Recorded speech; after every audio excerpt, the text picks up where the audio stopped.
So what's so disappointing? Well, I can't show it to you right now because it's not here. And it didn't happen to me, though I'm not happy about who it happened to.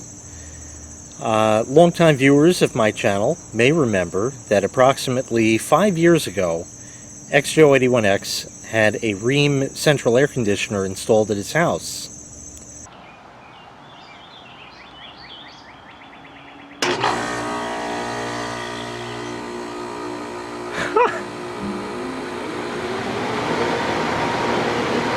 Wow, that's a little weird. It is quiet. I guess early Octember had its way and it broke. I got an email from him a couple days ago and it said subject of the email was emergency. Now, this is an emergency in a sense where we need to take care of this now, but it's not like a life or death thing. If it was, I would have gotten a phone call at 2 in the morning, and if God forbid somebody was going to the hospital, I'd get right the fuck up and go down there. So it was, you know, non-life-threatening emergency. His AC stopped working.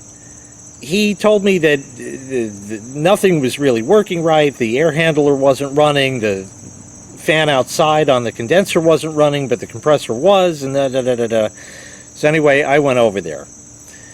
I went over there at like 7 a.m. and we took a look at the unit, and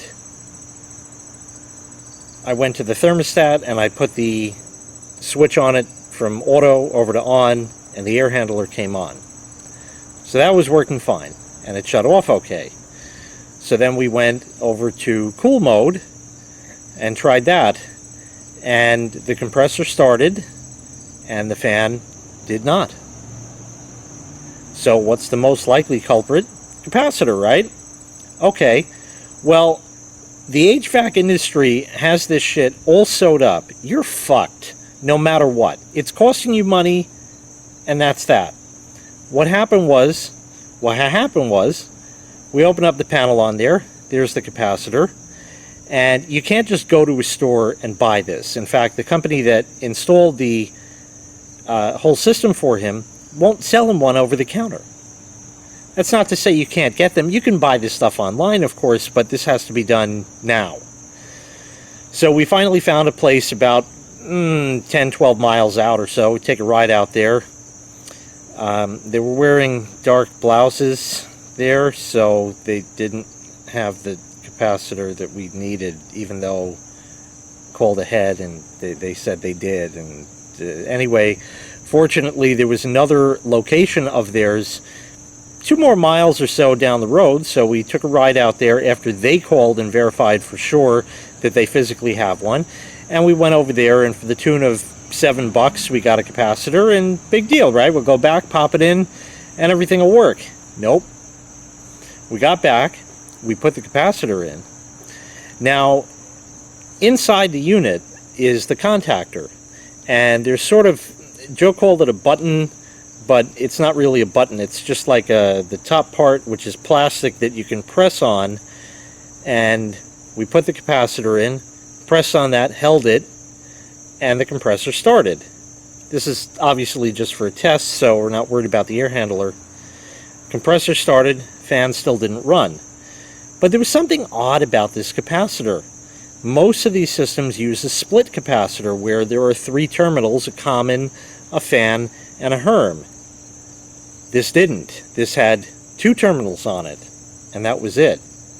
That capacitor was simply for the compressor alone, and since that was already running, that part didn't actually need to be replaced.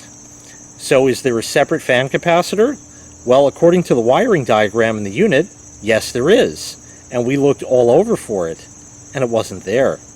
So maybe it was hiding behind the shroud or something, so we took all the screws out, and we were able to lift up the fan grate with the fan, and actually turn it upright in such a way, and kind of felt around. Nothing. All there was the wires that come out of it that go into the control box, and that's all you had. So where was this elusive fan capacitor? Well, after doing some searching with the model and serial number and stuff like that, it turns out there isn't one. And the reason there isn't one is because they didn't use a regular induction motor like my Rheems have. These both have plain old induction motors. And if you need one, you could find them online. 120 bucks, something, you know, a few bolts, take the blade off, pop it on the new one, bing bang boom, you're up and running. Nope. His unit uses what's called an ECM motor. An ECM motor stands for electronically commutated motor. Electronically commutated motor. And there's a word in there, electronically. Yeah, that's it. Now, they did this because it's a high SEER, S-E-E-R, rating on the unit. It's more energy efficient. Well, that comes at a cost. The cost is the motor. See, as I was searching online, I found out that this unit probably had an ECM motor, and there was a part I left out earlier, and I'll get to the price in a minute. We pressed the button thing on the contactor, and the compressor started, but the fan didn't run at all. It didn't even make an attempt or anything. Now, yes, that could be a bad fan motor. Could have been a capacitor, but it doesn't have one, as we found out. And I said to Joe, go inside and just turn on the thermostat. Have it, you know, call for cooling. And lo and behold, the compressor started and the fan started. So now I'm racking my brain. Why did the fan start now when the thermostat is calling for it and not before when we pressed on the contactor? And the reason why, I actually had my meter hooked up to the two leads coming into the system from the thermostat or air handler circuit board or whatever it is, the thing that turns the outdoor unit on. And I said, most likely this is sending 24 volts AC into the unit. And that picks the contactor and everything starts up. So I was looking at the wiring and it looked like one of the 24 volt wires went to the motor. And in looking at the motor, it had 5 wires. So you had a ground, a neutral, and 2 hot legs. So there's 4. The 5th one, 24 volts. That's why the contactor does not turn on the fan motor when you press on it. It just turns on the compressor. You need 24 volts to go to the motor to tell it to turn on, and then it starts up. So like I said, it started up, everything was working fine for about 30 seconds, and then the fan motor started slowing down and speeding up and really having trouble and almost stalled completely and started making bad sounds, and eventually it'll just quit entirely. So getting back to the price here, I had noticed in looking through these motors that some of these motors were fetching $600 or $800. And it turns out those are the ECM motors. So I said, this isn't good. I'm not going to spend $600 or $800 on a fucking motor. You got to be kidding. They did this, of course, for energy efficiency, because an ECM motor can slow down and speed up as needed according to the demands. Although, for whatever reason in that unit, I have never noticed when I've been there, and whether Joe has ever noticed or not, I don't know, but I have never noticed that fan ever change speed. It just starts up, it runs, it does its thing. When cooling is done, it shuts off. Plain and simple. So why on earth they decided to use that? Probably because of like the start-stop bullshit in cars now, where you get 0.008 miles per gallon better gas mileage by that. So there was the savings, okay, minuscule, and the hidden cost is when that motor craps out, and from what we heard, they usually crap out about a month after the warranty's up. And they all crap out on top of that. it's $600 or $800.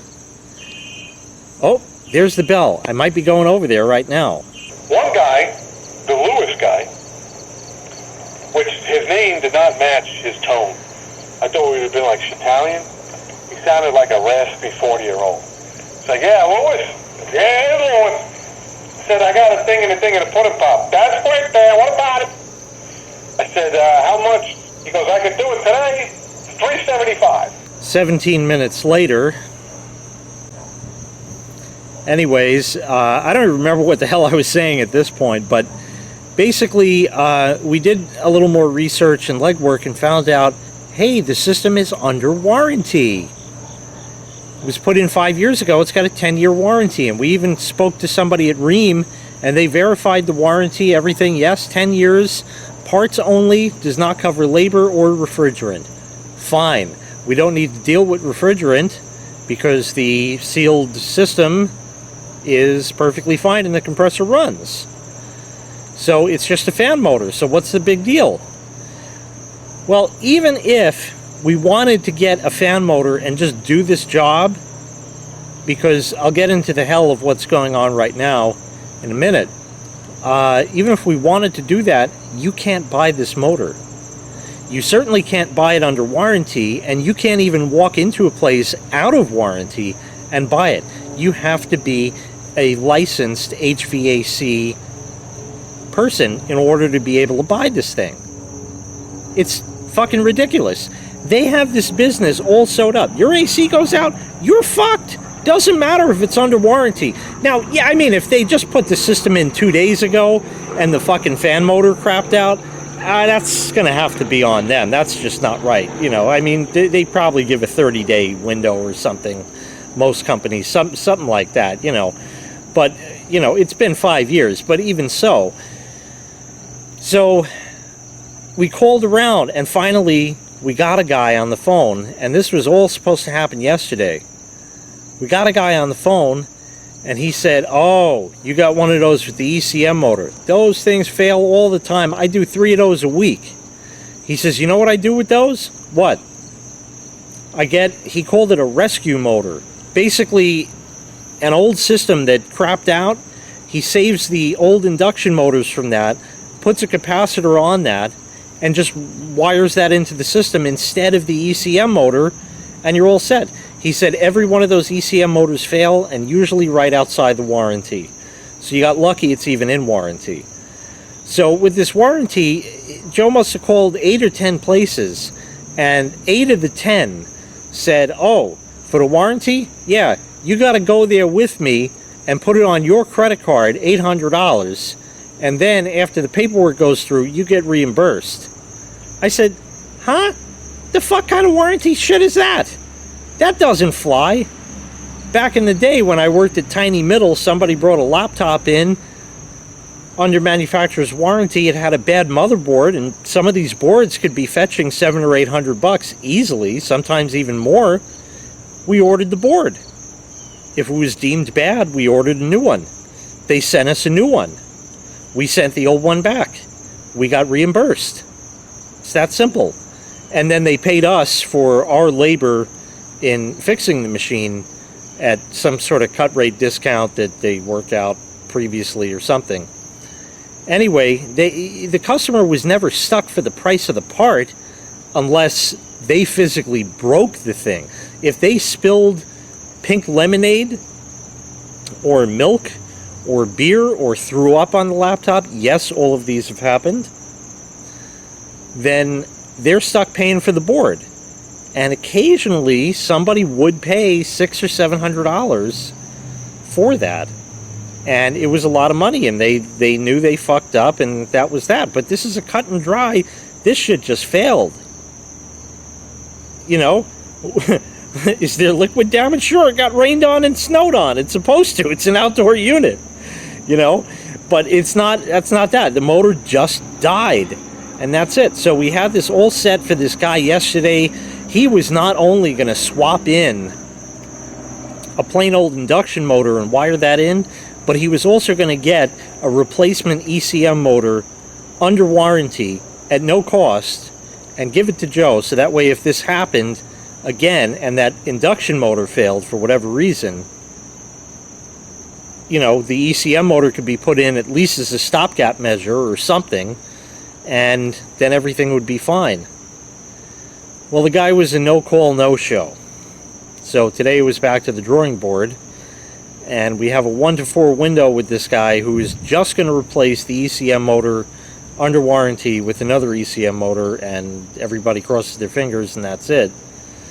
So we'll have to see what happens, but that was a false alarm. He just had to talk for 17 minutes so far. So anyway, last we left off yesterday, we had taken the fan motor and unbolted it, turned it upside down, and we're trying to get the blades off, but the shaft was rusty and we didn't have a puller. So we're kind of hammering the shaft and got it to move some, but not all the way. So, oh, maybe now. Probably not. Well, as expected, that was yet another false alarm. So that was another 20 minutes. And at this point, I have no clue what I've told you and what I haven't, because I'm hearing about the thing and the pudding pop, and I don't know who's doing what and who's on first. So anyway, it's 3:30 now. The guy gave a 1 to 4 window, and he said he'd call a half hour before he shows up, so probably not going to happen.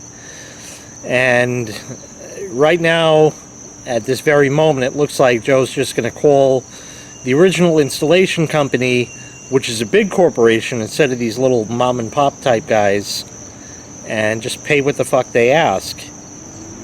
And just have to do that just to get it up and running already, because this is like beyond ridiculous. It is amazing the lack of customer service. You know, if you're a one-man band, it's hard. I understand that. If you're a big corporation, they're making money hand over fist. Did they give you the best service? Hardly. Would they possibly ever retrofit, if that thing was out of warranty, retrofit that with an induction motor and a capacitor? Never. Never. They'd say, no, that's not good for the system. It's not blah, blah, blah, this, that, and the third. But a seasoned guy who knows what the fuck he's doing, that would have been great. Anyway, I'm going to end this here, and hopefully I'll continue on over there. We'll see. Well, aren't you in luck? It actually is going to fucking happen. So, like I said, we took out the fan, turned it upside down, which is why you see that. Here is the ECM motor. It spins perfectly free. Everything's good. We took out the bolt to hold it onto the shaft, and they're going to have a lot of fun pulling that, because it looked like it turned into a mushroom from hammering it. So, we'll see if that's actually going to happen. Whoopsie! Right, sir. Wow, you got in the sun there. What are you doing? I don't have any words for Bob's sake. Nobody does. Right. My good. So, anyway, the HVAC dick is going to be showing up eventually. Panel is still off. Oh, and I might as well show you. There's the capacitor right there. 2 terminals. That's it. 24 volts come in.